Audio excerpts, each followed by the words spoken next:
சேர சோழ பாண்டிய மன்னர்களாகிய எங்களால் உருவாக்கப்பட்ட மிகப்பெரிய சாம்ராஜ்யம். மிகப்பெரிய போராட்டத்தில் ஆயிரம் உயிரை மாய்த்து நம்மை நாமே எதிரிகளிடம் இருந்து காப்பாற்றிக் கொள்ள உருவாக்கிய மிகப்பெரிய சாம்ராஜ்யம் தற்போது கொஞ்சம் கொஞ்சமாக இல்லை அதிகமாகவே அழிந்து வருகிறது. நாங்கள் இறந்துவிட்டோம் என்று நினைக்காதீர்கள். நீங்கள் செய்யும் ஒவ்வொன்றையும் வேடிக்கை பார்த்துக்கொண்டே வேதனையில் கதறுகின்றோம்.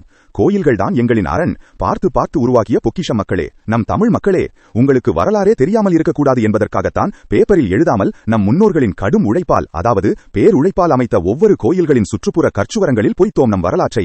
எப்படி இருந்த சாம்ராஜ்யம் இப்போது இருக்கும் நிலை எங்களுக்கு மிகவும் வேதனை தருகிறது.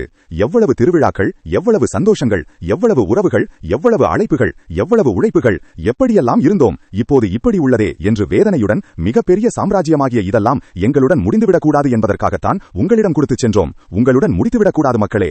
மன்றாடி கேட்டுக்கொள்கிறேன். எப்படியாவது உங்கள் தலைமுறையிடம் நல்லபடியாக கொடுத்து சென்று விடுங்கள். இப்படிக்கு வேதனையுடன் உங்கள் சேர சோழ பாண்டிய ராஜ்ய மன்னர்கள்.